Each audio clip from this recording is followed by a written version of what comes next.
Bueno, entonces hola a todos. Como les decía, hoy terminamos nuestro semestre con la última clase de dinámica de sistemas y hoy vamos a ver ya una aplicación en un tema de movilidad y ciudad de un sistema dinámico y vamos a ver una última tarea, la última tarea del curso, ¿de acuerdo? Y vamos a ejemplificar nuestros sistemas dinámicos con el tema de la congestión. ¿Por qué la congestión? La congestión, más o menos todos la hemos sufrido, más o menos todos, siempre que pensamos en problemas urbanos, pensamos en la congestión, en el trancón, y generalmente también es un tema muy vendedor políticamente hablando. Todos los políticos, particularmente a nivel local, en sus campañas, en sus promesas, en sus planes, siempre hay planes de reducir la congestión y yo diría que casi ninguno, por no decir ninguno, lo logra.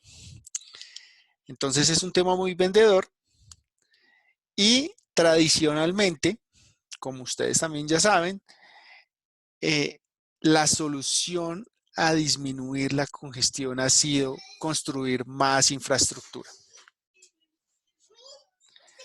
Y como vemos acá en un ejemplo muy sencillo,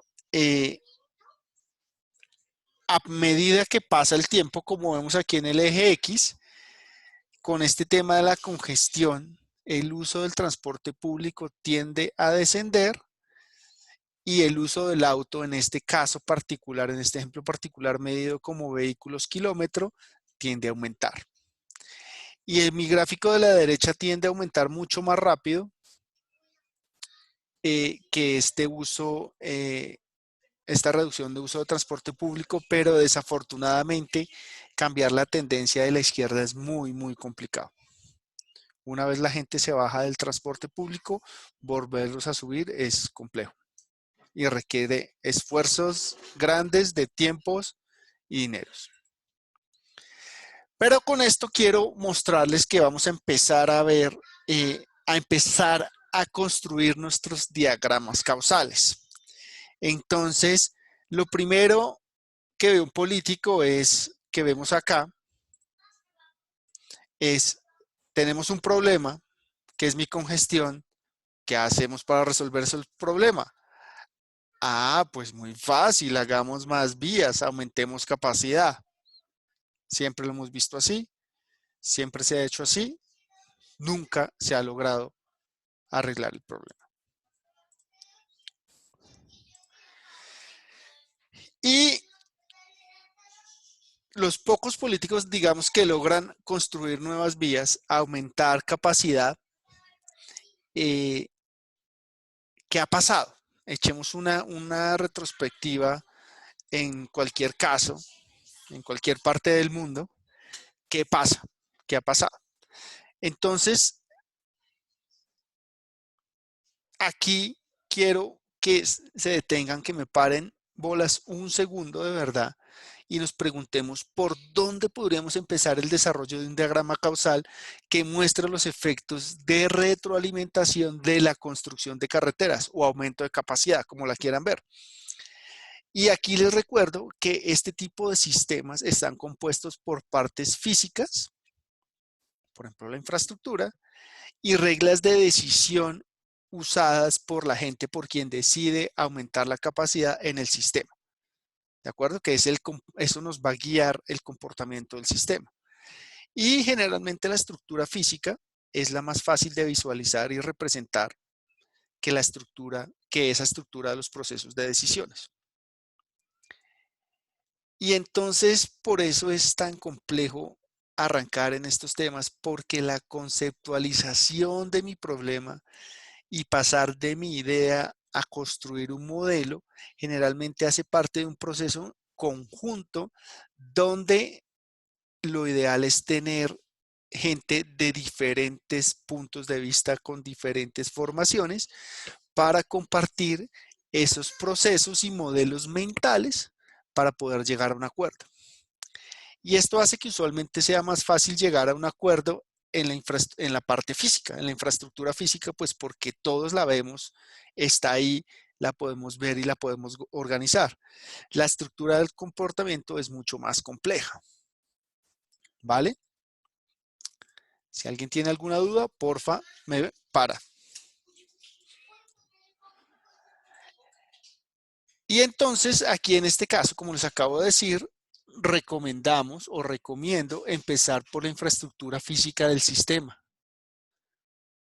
Y aquí, entonces, es necesario que empecemos por variables que tengan un significado operativo y que sobre todo podamos medir. Para este ejemplo en particular, vamos a empezar por la congestión misma. Entonces yo les pregunto ahora, como vamos a empezar por la congestión para hacer nuestro diagrama causal de un modelo dinámico de congestión, yo les pregunto, ¿cómo podríamos medir la congestión? ¿Qué se les ocurre? Es pregunta para ustedes, estoy esperando que me contesten.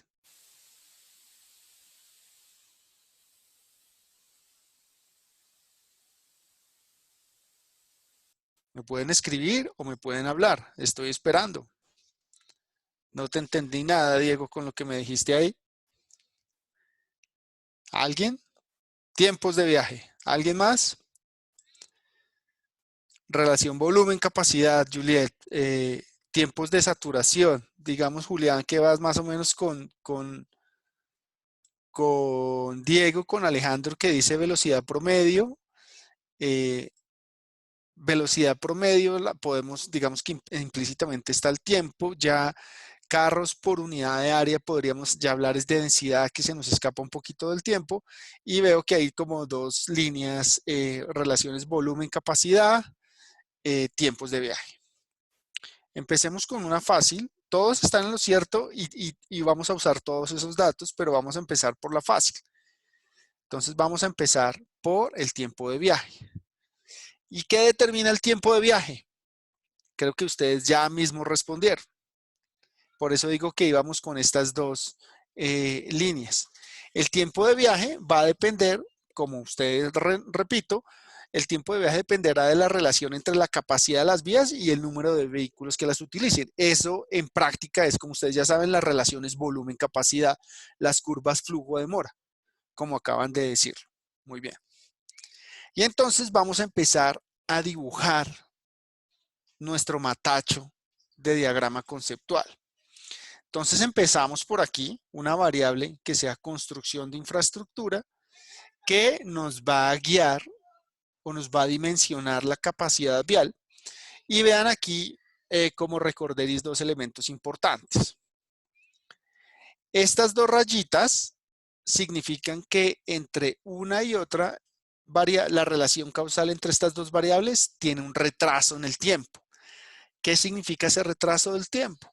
Que yo no hago la infraestructura hoy y mañana está lista. La construcción de infraestructura toma su tiempo dependiendo del proyecto, por eso hay un retraso. Desde el momento en que yo tomo la decisión a que la capacidad vial está lista, hay un tiempo. Entonces, eso es lo que significan estas dos rayitas en los sistemas dinámicos. ¿Por qué está el signo más? Acuérdense que es un cambio en el mismo sentido. Entre más construcción de infraestructura yo haga, más capacidad vial voy a tener. ¿Está claro? Vamos con la parte de abajo. Entre más capacidad vial tenga, menor tiempo de viaje. Por eso el signo es negativo. Un cambio en el sentido contrario. ¿De acuerdo? Entonces, más capacidad, teóricamente, menos tiempo de viaje. Pero aquí tenemos otra variable que está desconectada, que es volumen, flujo. Entonces, todavía no hemos conectado nuestras partes. Pero ya sabemos que a mayor flujo de vehículos, a una misma capacidad o a una capacidad definida, más tiempo de viaje. Más flujo, más tiempo de viaje, que viene dado por la polaridad de nuestro signo. Y aquí les recuerdo que es para tener consistencia en nuestro modelo es importante que tengamos en cuenta desde el inicio de las unidades. Aquí yo les doy algunos ejemplos de este ejemplo, valga la redundancia. Y digamos que acá estamos de acuerdo, lo podemos complejizar más, ya vamos para allí. Pero en esto estamos en general todos de acuerdo. Quien no esté de acuerdo me dice y no hay problema. Así que esto no es la verdad revelada, es un ejemplito. Les recuerdo para que estemos en la misma línea. A medida que el número de vehículos aumenta, dada una capacidad vial, el tiempo medio de viaje será mayor. A medida que la capacidad aumenta, con un flujo de vehicular dado, el tiempo medio de viaje será menor. Y la capacidad vial será alterada o cambiada por la construcción de una nueva infraestructura. Esta nueva infraestructura no solo incluye nuevas vías, sino también podría incluir mejoras a lo existente. Digamos que con esa frase resumo este matacho que está aquí en la diapositiva. ¿Ok? Esa era la parte física. Y entonces, esa congestión crea una presión para que se construyan nuevas vías. Y aquí viene lo complicado y lo difícil de coordinar. Esa congestión crea una presión para reducir la congestión. Y esa presión viene dada, a su vez, digamos, por un tiempo de viaje deseado que en la práctica todos nosotros queremos tardarnos lo mínimo en nuestros viajes a la universidad.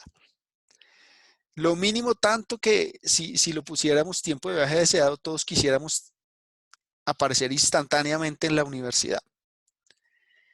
Entonces, como les decía, la congestión crea presión para que se construyan nuevas vías por la creencia tradicional de que esto la mejora, pero después de que estas vías nuevas entran en servicio, seguramente la vía nueva entra hoy. Es como yo les digo en muchos cursos, yo le hago un segundo piso a la carrera séptima hoy y mañana puedo volar en ese segundo piso porque va a haber mucho menos congestión. Entonces, digamos que esa infraestructura va a aliviar dicha presión. Pero el ciclo de la ampliación de la capacidad, que lo voy a poner acá, este ciclo C1, ¿es un ciclo estabilizador o no? Váyanlo pensando, porfa. Este ciclo actúa para reducir la congestión en teoría a niveles aceptables, pero noten que el objetivo de este pequeñito ciclo, que es el tiempo de viaje deseado, está explícito. Y aquí sí viene algo mucho más complicado. ¿Cuál es el tiempo de viaje deseado? ¿Qué me dicen ustedes? ¿O cuál es el tiempo de viaje ideal? ¿Qué opinan ustedes?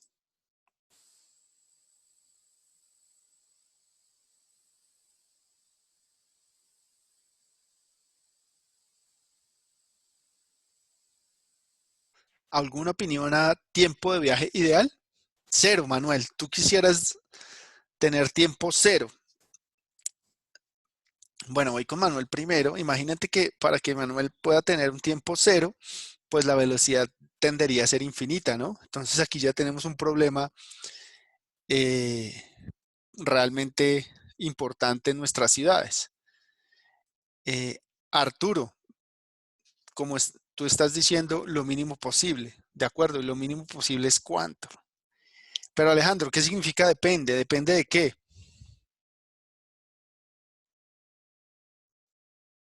Acuérdense que la pregunta es ¿cuál es el tiempo de viaje deseado o el tiempo de viaje ideal?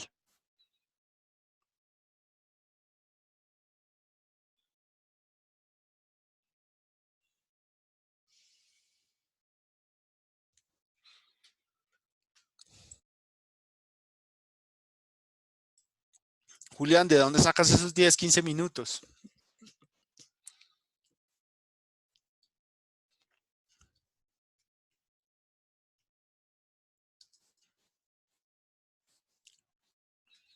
Bueno, lo que quiero dejar con esto es que es difícil, ¿vale? Bien, Julián, yo te entiendo que estás diciendo 10, 15 minutos, eh, por decirlo.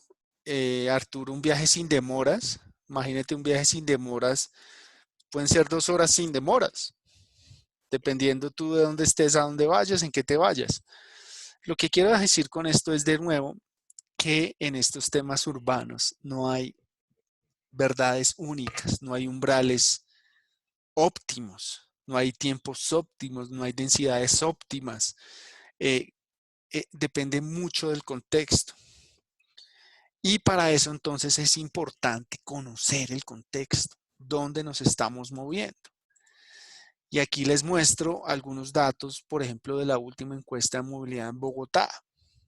Estos son datos de la encuesta de movilidad, donde vemos, según esta gráfica, que es del reporte de indicadores de la encuesta, que la gente que vive en estratos 2 y 3 son quienes tienen casi 2/3 de los carros en Bogotá.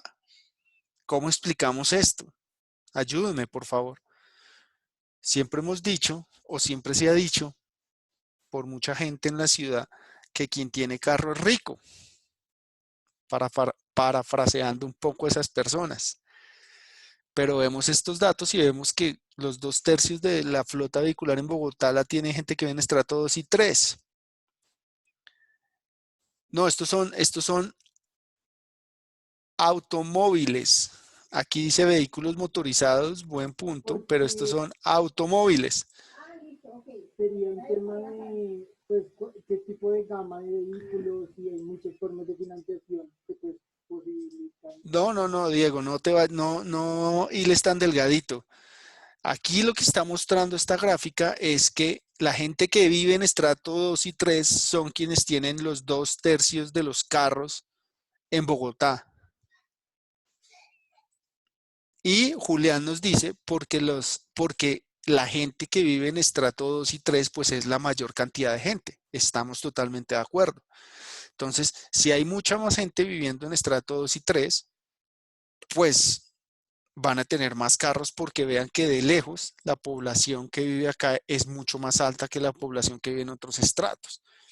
Entonces siempre tienen que tener en cuenta que aquí podríamos caer, aunque los datos son reales, podríamos crear mensajes falsos, ¿vale? Hay formas mucho más inteligentes de mostrar los datos. Por ejemplo, si los estandarizamos y tendríamos esta gráfica. Si sacamos el número de automóviles por persona en Bogotá, por estrato, tenemos este resultado. ¿Y qué nos está diciendo este resultado? Que también es cierto.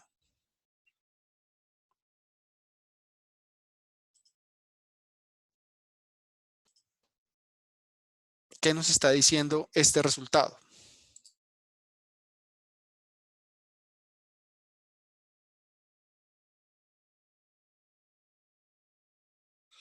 Vamos, vamos. Es una respuestica, aunque sea una ayuda. ¿Nadie?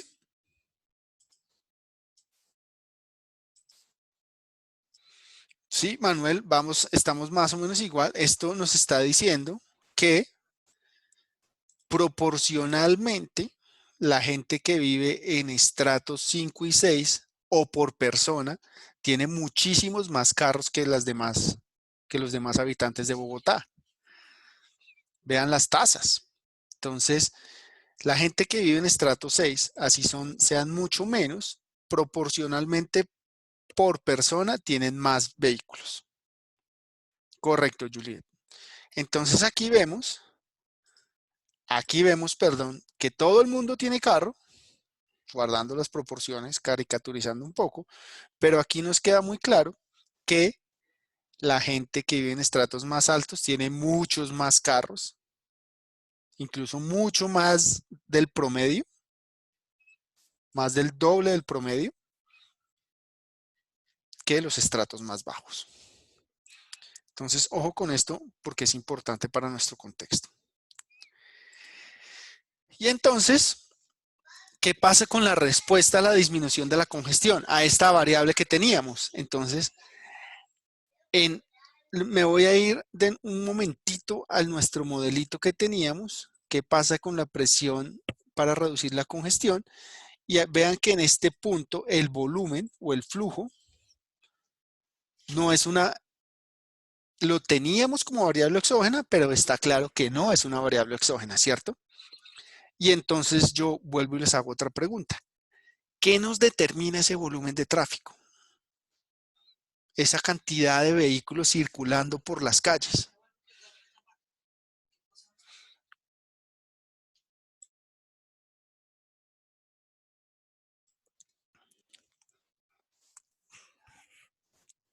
No sé si es que se demoran o esto está un poco lento, pero no veo que me ayuden a responder. Entonces yo aquí les pongo vehículos, viajes, pero en realidad hay una cosa importante,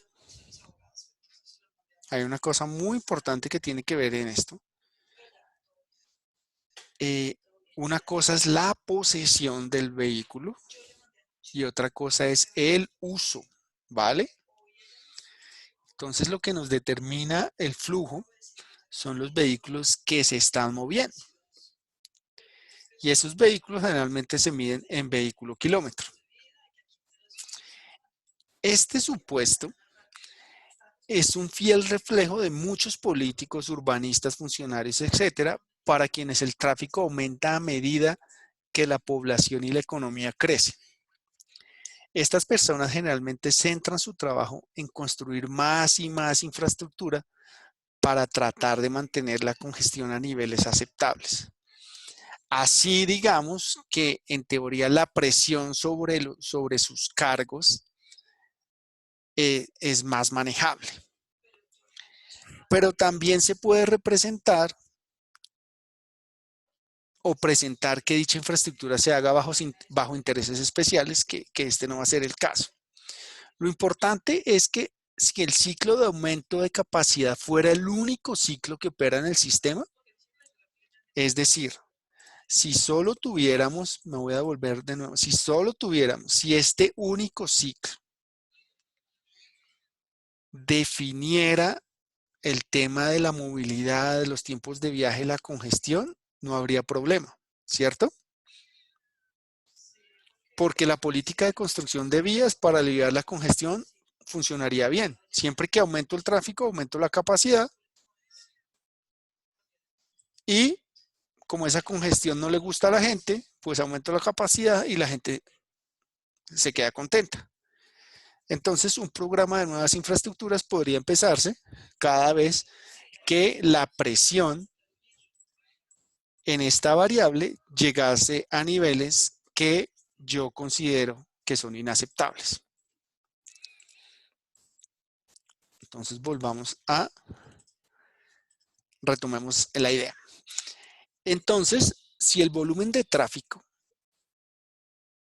va a ser igual al número de vehículos en mi zona de estudio, y como lo vamos a medir vehículos kilómetro, pues multiplico la cantidad de kilómetros recorridos en promedio por esa flota, por el número de la flota, y pues obtengo mi variable de vehículos kilómetro. Está claro cómo sale esta variable, ¿cierto?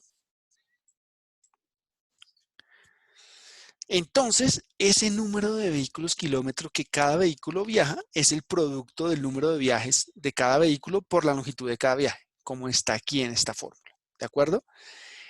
El número de viajes, ojo, pónganme cuidado aquí porque como estos son ciclos de retroalimentación, a veces puedo estar dando la idea que estoy repitiendo lo mismo, pero no. Lo importante es porque estoy hablando así para que tengamos en cuenta la retroalimentación en el tiempo, que es lo clave. Entonces, en estos casos, el número de viajes y las distancias de viajes no son constantes, ¿de acuerdo? ya que dependerán de mi nivel de congestión. ¿De acuerdo? Entonces aquí metemos un problema más. La cantidad de vehículos cambia a lo largo del tiempo, es decir, pongámosle que la flota va creciendo, los viajes van cambiando también y las distancias también van a depender del nivel de congestión y ese nivel de congestión depende del crecimiento de la flota y del crecimiento de los viajes. ¿Vale? Entonces, si el tráfico está suave, aquí nos toca utilizar mucho la lógica, si el tráfico es suave, la gente probablemente hará más viajes y más largos, ¿cierto? Si la congestión es impresionante, la gente hará lo contrario. Incluso puede que se cambie de modo de transporte, que no nos vamos a meter con eso todavía. Y retomando la flota vehicular, el número de vehículos disponibles en mi zona de estudio tampoco es constante porque seguramente va a depender de la población y del ingreso. En el ejemplo que vimos dependía del estrato socioeconómico porque no teníamos datos del ingreso. Entonces, en general, entre más población haya, y uno supone que entre más población hay, pues hay mayor nivel de actividad, más negocios, más servicios, más todo, probablemente habrá más vehículos. Y el número de vehículos por persona tampoco será constante como acabamos de ver, pero sí que va a depender de la atractividad de tener un carro y poderlo manejar.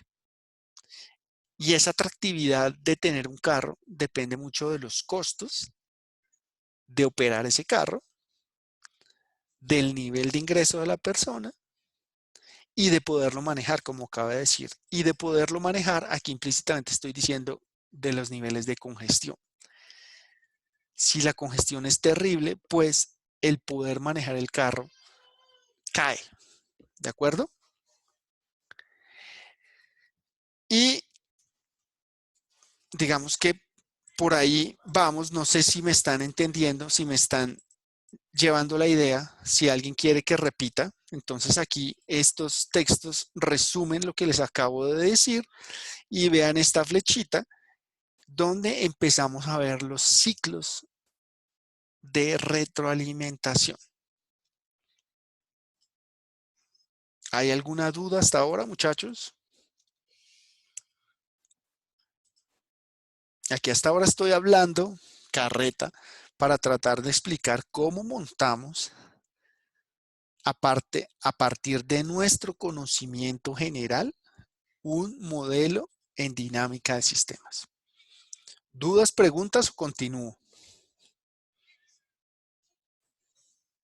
Bien, Juliet, muchas gracias.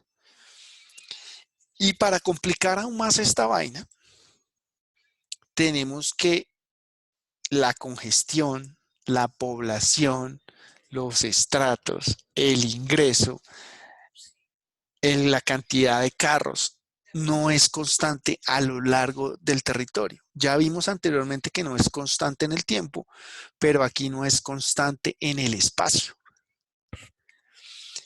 Y aquí les muestro entonces un ejemplo de nuevo de los índices de motorización por cada 100 habitantes por zona en Bogotá. Aquí dice UTAM, para todos los efectos UTAM es UPZ, pero vean, esta es la tasa por persona de automóviles y la tasa por persona de motocicletas.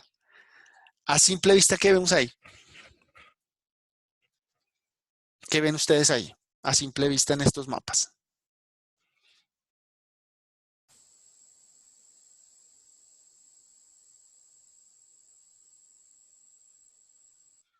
Venga, no me digan que no ven nada. A ojímetro. Muy bien, Martín, que prácticamente son asimétricos. Mientras uno está más oscuro en el borde oriental norte, el otro es más oscuro en los bordes. Muy bien, Diego. Y eso nos muestra claramente dónde vive la gente de mayores ingresos o dónde vive la gente o dónde se localizan los estratos socioeconómicos más altos.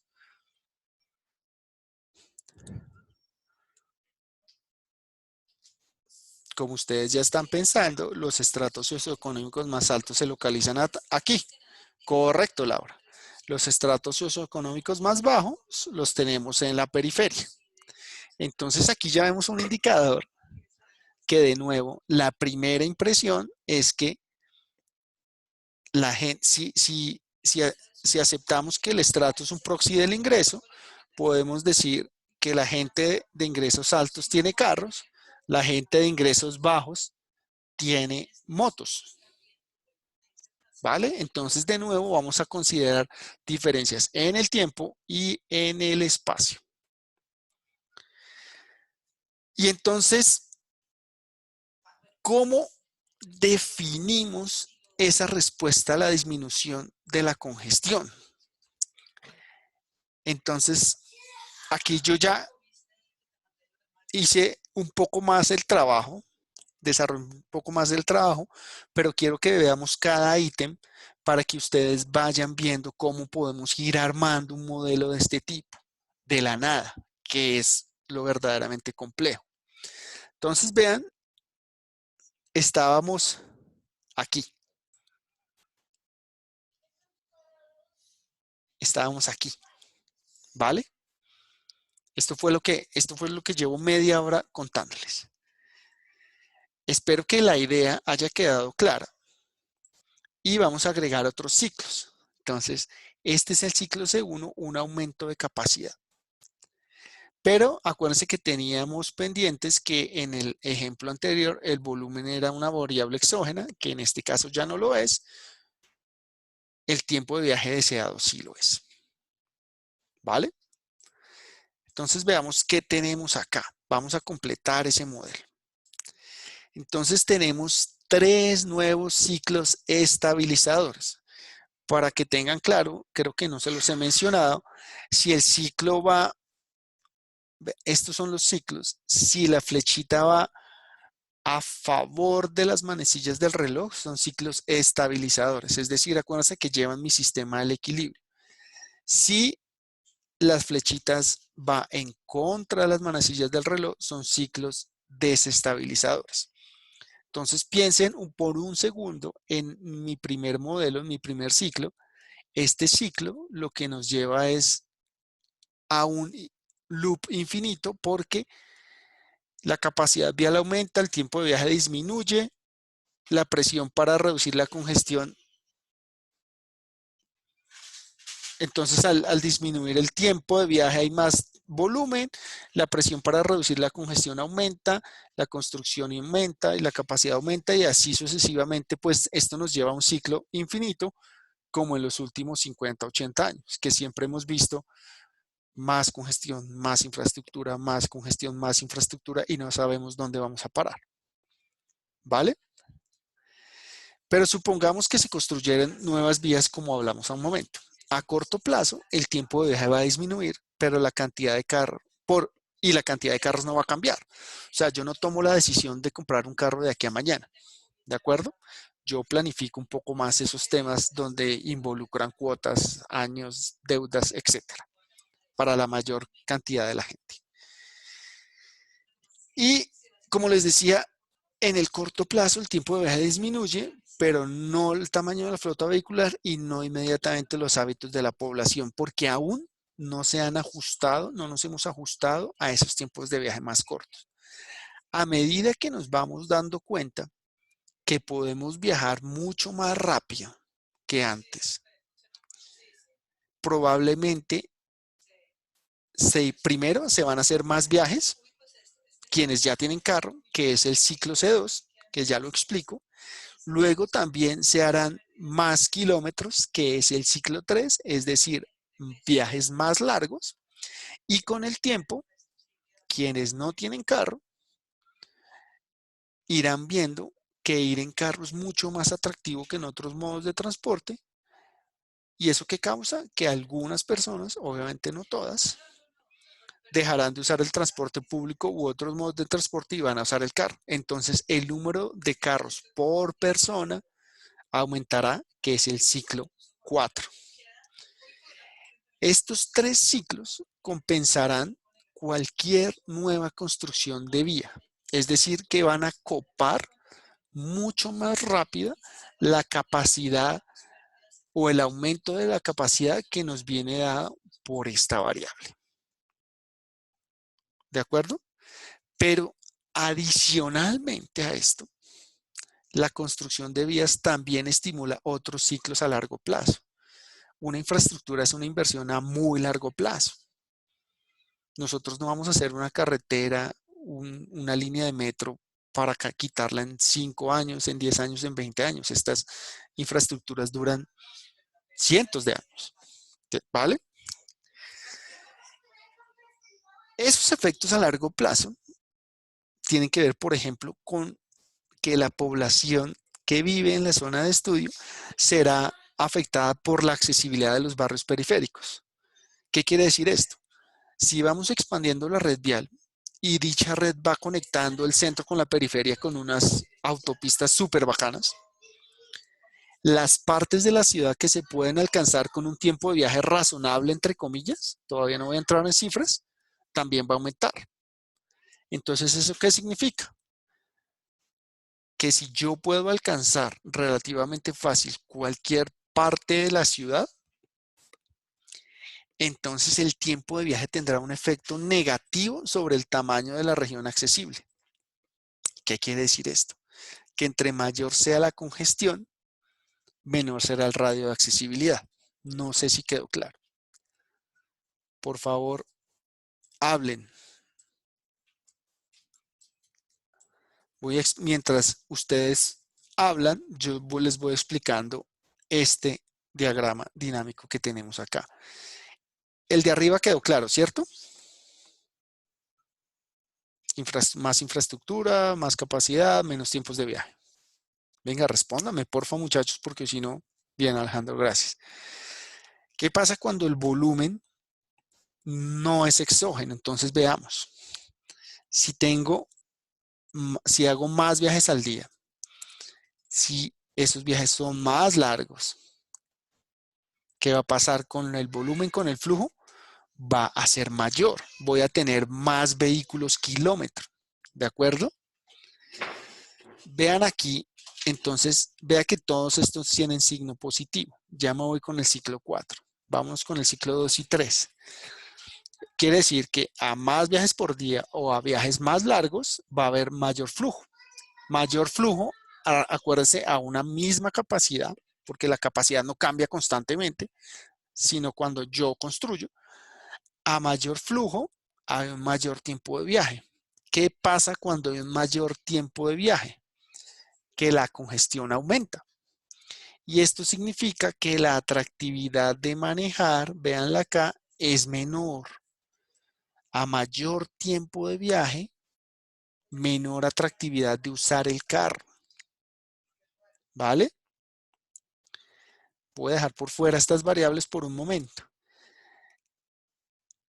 A menor atractividad, si usar el carro es muy atractivo, ¿qué pasa con el uso del transporte público? Si esto sube, el uso del transporte público baja. Si solo tuviéramos, en este caso, transporte privado y transporte público. ¿Qué pasa si el uso del transporte público disminuye? Pues habrá un aumento de la proporción de carros en la población. ¿Y esto qué va a hacer? Pues que mi flota aumente, y si mi flota aumenta, va a haber un mayor volumen de vehículos circulando. Y adicionalmente esta flota depende, como les decía, de la población y de la actividad económica. No sé si está claro, es un poco complejo de entender por todos los ires y venires, pero la idea general es esta. Si alguien tiene alguna duda, por favor me dice. Entonces la pregunta que sale aquí es ¿cómo explicamos este comportamiento? Y piensen por un momento, por eso dejo la diapositiva en blanco. ¿Qué pasa si yo hago muchas infraestructuras, aumento mucho la capacidad en mi ciudad, la capacidad vial en mi ciudad, y es relativamente fácil llegar en carro a casi cualquier lado de la ciudad. ¿Qué pasa en este caso? ¿Qué es lo más probable que pasaría?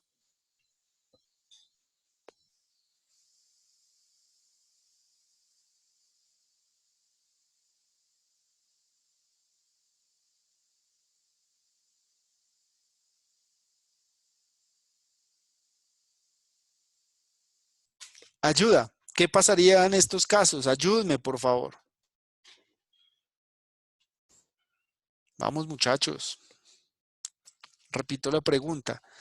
Si yo tengo una red vial de autopistas urbanas súper poderosas, donde es fácil llegar a cualquier punto de la ciudad, ¿qué pasa con la ciudad? Estamos de acuerdo, Juliet. Entre más se usa el carro, más atractivo se vuelve. Pero mi pregunta es, ¿qué pasa con mi ciudad, con la localización de las actividades si es muy fácil llegar a cualquier lado muy rápidamente? Muy bien, Manuel. Se expande. Tenemos fenómenos de dispersión urbana. ¿Por qué? Porque es muy fácil llegar a cualquier lado. Y si es muy fácil llegar a cualquier lado, pues yo me puedo ir más lejos, donde seguramente es más barato y tengo más área y zonas verdes, etcétera, etcétera. ¿De acuerdo? Muy bien, Juliet. Son viajes más lejanos. Entonces nos entra, estamos complejizando más nuestro modelo. ¿Y qué pasa con este tema? Le meto otra variable que nos va a entrar a jugar dentro de este ciclo. Entonces, la relación de la población con la región tiene dos relaciones más. La gente que se empieza a mudar a la periferia, que es este ciclo C5, vean que es un ciclo desestabilizador, porque entre más grande se hace mi ciudad, digamos, es más bajo las mismas condiciones, ojo, más gente se va mudando fuera. Entonces, a medida que dichos asentamientos periféricos aumentan, la motorización así también lo hace. ¿Por qué? Porque es la forma más eficiente de moverse dada esa estructura urbana.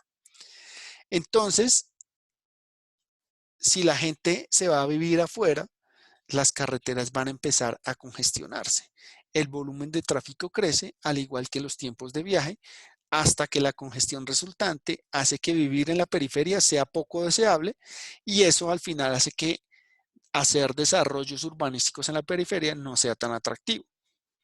Piensen por un momento, guardando las proporciones en Bogotá, ¿dónde está el suelo más caro de Bogotá?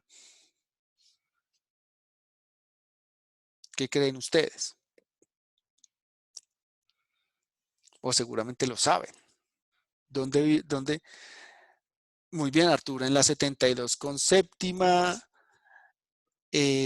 Manuel dice que alrededor de los centros de negocios. Alejandro dice que en la zona industrial, pero en general el suelo por el pesos por metro cuadrado más caros de Bogotá están alrededor de entre la 72 y la 90 y la circunvalar y la autopista. Digamos que ahí es la zona más cara de Bogotá, incluso del país. ¿Y por qué pasa eso? ¿Por qué es tan caro vivir ahí? Acuérdense de los modelos que explicamos, la competencia por el suelo y todo esto. ¿Por qué es tan caro ahí si estamos en el centro de la ciudad?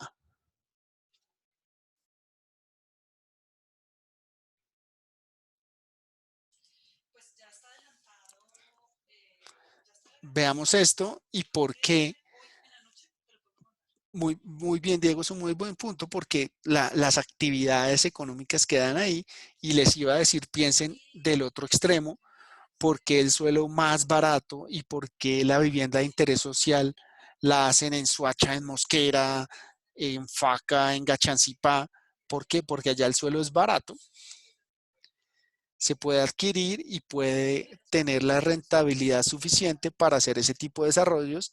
Ergo, a la gente de menores ingresos le toca sufrir unos tiempos de viaje altísimos. ¿Se acuerdan el trade-off entre costo del suelo y costo del transporte? Entonces, eso es importante y eso es lo que pasa en Bogotá. Pero volviendo a nuestro modelo, volviendo a nuestro modelo, el efecto negativo, voy a borrar esto un segundo, el efecto negativo combinado de los 4 ciclos desestabilizadores el ciclo C2, C3, C4 y C5, es compensado fuertemente por cualquier disminución del tiempo de viaje que causarían nuevas infraestructuras.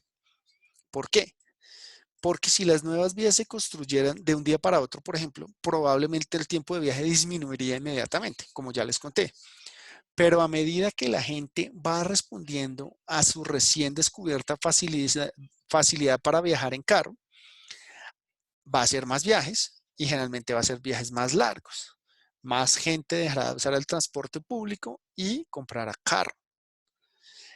La población en la periferia va a crecer y estos cambios van a ocasionar que se sigan presentando a lo largo del tiempo estos fenómenos hasta que los tiempos de viaje sean suficientemente largos para que compensen este, digamos, efecto positivo de aumento de capacidad vial y reducción de tiempo de viaje. Y entonces los retrasos en estos bucles, todas estas lineecitas dobles, pueden causar congestión al sobrepasar su nivel deseable. ¿Vale? Hasta ahora, acuérdense que es un modelo mental. Después tenemos que ponerle números a esta cosa. Pero ¿qué generalmente suele suceder? En muy largo plazo, la construcción de infraestructura no para. Pero a medida que hay más y más infraestructura, la gente se va a vivir a ciudades satélites y viene a trabajar a la gran ciudad, que es lo que generalmente pasa en la típica ciudad norteamericana. Y entonces vamos a entrar, como les decía, a ponerle números a estas cosas. Entonces vean que aquí yo estoy resumiendo este modelo que está sencillito en algunos ítems y empiezo a definir tipos de variables de acuerdo a si es cajita o si es, esto tiene 1, 2, 4, 6 lados. ¿Cómo se llama un polígono de 6 lados? Hexágonos. Entonces tenemos demanda de viajes, congestión, oferta de transporte, economía, flota vehicular, población y medio ambiente. Entonces empezamos a ver las relaciones causales. Entonces podemos decir que el desarrollo económico generalmente incentiva la demanda por movilidad y los vehículos privados, que es lo que ha pasado o pasó en los últimos 10, 15 años en Colombia. Ese auge de crecimiento económico se tradujo, entre otras cosas, en un aumento importantísimo en la flota vehicular del país, particularmente la flota de motocicletas. Ahora en Colombia hay muchos más motos que automóviles. Y el crecimiento del nivel de motorización lleva a un aumento de mayor contaminación del aire. Vean las flechitas y vean los signos, ¿vale? Y el deterioro del medio ambiente, es decir, el deterioro de la calidad del aire, tiene un efecto negativo sobre el desarrollo económico. Entonces, vean, lo que quiero ver es que ahí vamos cerrando, haciendo ciclos. Y este ciclo que vemos acá es este ciclo que está aquí retenido en esto, ¿vale? Se los voy a ir nombrando uno por uno para que ustedes, porfa, liberen la mente de prejuicios y los vayamos viendo y le vayamos viendo el sentido. Vamos a ver el ciclo C2 que está retenido en azules. Este ciclo. Entonces tenemos, parto de otro punto, o del mismo punto en este caso. El desarrollo económico tiene como consecuencia mayor motorización y más demanda de viajes. Ya lo vimos. Pero ese aumento de la demanda de viajes hace que haya una mayor congestión o a una misma capacidad vial. Si esa capacidad vial se mantiene constante, graves problemas de congestión surgirían y eso hace que la actividad económica se vea muy perjudicada por esa altísima congestión. ¿De acuerdo? Este sería mi ciclo C2. Espero que quede claro todas estas relaciones, muchachos, porfa. Vamos a otro ciclo. El ciclo C3. Véanlo, está aquí grandote. ¿Cómo lo cuento? De nuevo, empiece por el desarrollo económico. El desarrollo económico atrae gente. ¿Por qué la gente quiere venir a Bogotá? Porque hay una gran concentración de oportunidades y unos sueldos más altos. Ese crecimiento de la población genera una mayor demanda de viajes. Toda esa población necesita moverse para participar en esas actividades productivas. Esa mayor demanda de viajes genera más congestión. Perdón, ahí se me fue la... Genera más congestión. ¿De acuerdo? Y de nuevo, graves problemas de congestión pueden tener unos efectos muy negativos sobre la actividad económica. Vamos al último ciclo. El C4, que espero que lo vean acá, está acá. Mi ciclo C4. Empezamos otra vez en el crecimiento económico. Crecimiento económico, me aumenta mi flota vehicular.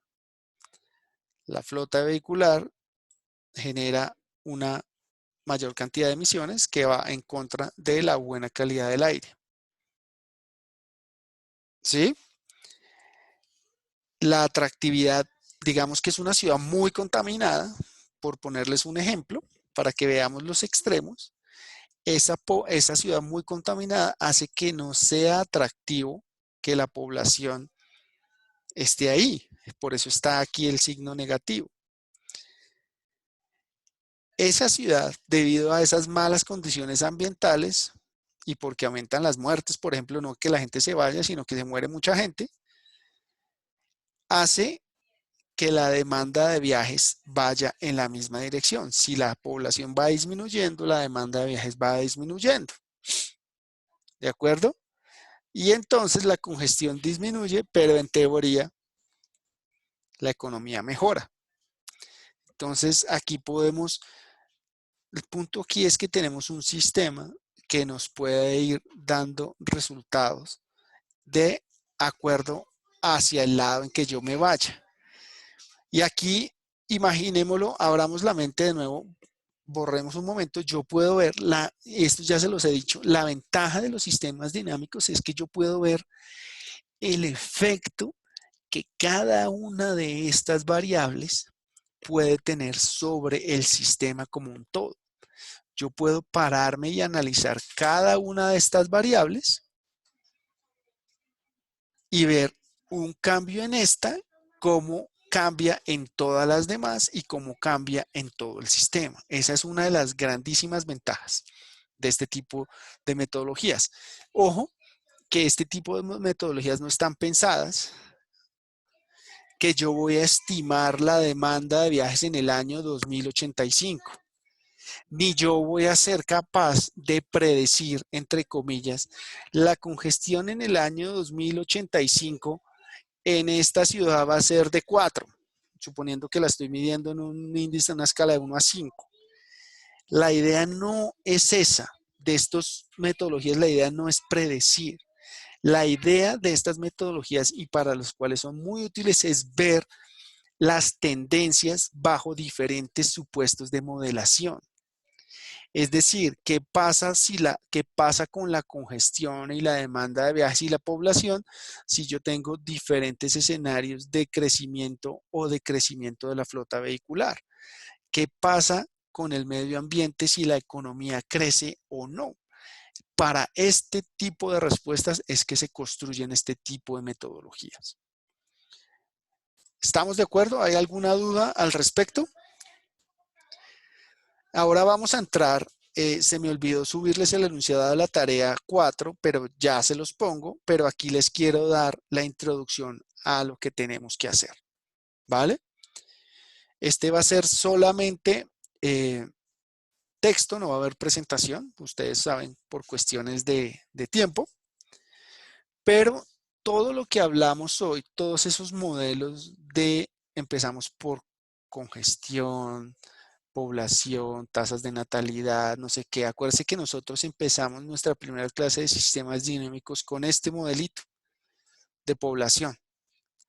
Espero que se acuerden, ustedes ya tienen el modelito montado, pero aquí le fuimos agregando cositas. Entonces, motorización, capacidad vial, crecimiento económico, contaminación. Acuérdense de las convenciones de las variables. Este modelito, donde por defecto las variables que están en rojo son variables que van a necesitar datos, son variables exógenas. Las variables que están en verde son constantes y las variables que están en magenta son variables tipo lookup.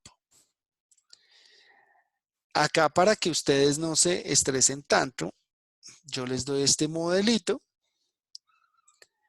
yo les doy las variables, vean, aquí está el color en rojo, entonces, por ejemplo, vamos a distancia media de viaje, que está en 14 kilómetros, que está en rojo, y si vemos aquí, distancia media de viaje está en rojo, factor de emisión está en rojo, factor de emisión está en rojo. Entonces vean que aquí les estoy dando el color de la variable, con qué valor la vamos a llenar y cuáles son sus unidades. ¿De acuerdo? Aquí viene todas las demás definiciones y ecuaciones de cada una de las variables que utilizamos, que vamos a utilizar en nuestro modelo. Esto es un ejemplo, ¿de acuerdo? Un ejemplo que tienen que usar para la tarea. Y las variables lookup, aquí les hago un recorderis de cómo las vamos a llenar. Y acuérdense que son variables diseñadas y definidas a nuestro gusto particular, de acuerdo a nuestros datos empíricos. Y aquí lo que tenemos es básicamente cómo, vean la variable. La variable se llama inversión respecto al PIB, que está esta variable. Yo le doy clic en la ecuación, le hago una lookup, perdón, y la lleno de esta forma. ¿De acuerdo? Y la otra, que se llama inversión en infraestructura, que es esta que está acá. De nuevo, vean mi variable cómo entra, inversión respecto al PIB por política de inversión, y también tiene una función lookup particular previamente definida, que es esta. ¿De acuerdo? ¿Qué vamos a tener que hacer? Pues venga, les cuento de una vez.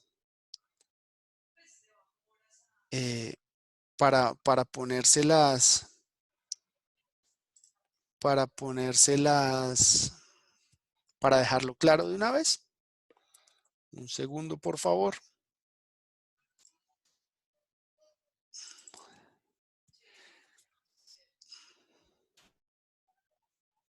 Ya voy. ¿Dónde está? Entonces vean esto. Perdón que se ve solo un pedazo. ¿Ven toda la pantalla? ¿Alguien que me ayude? ¿Ven toda la pantalla o no? Muchachos, es que no veo el chat cuando tengo pantalla. Sí, sí se ve. Perfecto, gracias. Entonces, supongo que van a continuar con los mismos grupos. Entonces, primer cosa, este es el modelo. Ustedes, yo le doy la fotico, ustedes ármenlo para que practiquen en Vensi. Hay que ponerle primero controles de entrada para las variables verdes. Controles de entrada para ver cómo ese control o cómo un cambio en esas políticas me van a cambiar mi sistema. ¿De acuerdo? Aquí están de nuevo los valores y las ecuaciones, y entonces vamos a tener que hacer un análisis dimensional es decir, de la consistencia de las unidades de mi modelo. Vamos a crear controles de entrada, como vimos en clase, para, como les decía, las variables de política de motorización e inversión, y vamos a alterar el sistema, analizar sus cambios y resultados, concluir y argumentar. O sea, ustedes van a alterar el sistema y primero van a decir por qué hicieron esa alteración y cómo son los cambios en consecuencia. A ese modelo ya hecho, vamos a agregarle ahora un nuevo modelo. Ustedes van a construir ese nuevo modelo, que es un modelo de generación de viajes de movilidad obligada que está dado por estas ecuaciones o por esta ecuación. Digamos que esta es la estructura de flujo de ese modelo. Aquí está la definición de cada uno de estos. Ustedes definen si las variables son nuevas o usan las que ya están en el otro modelo. Y de nuevo, aquí están los datos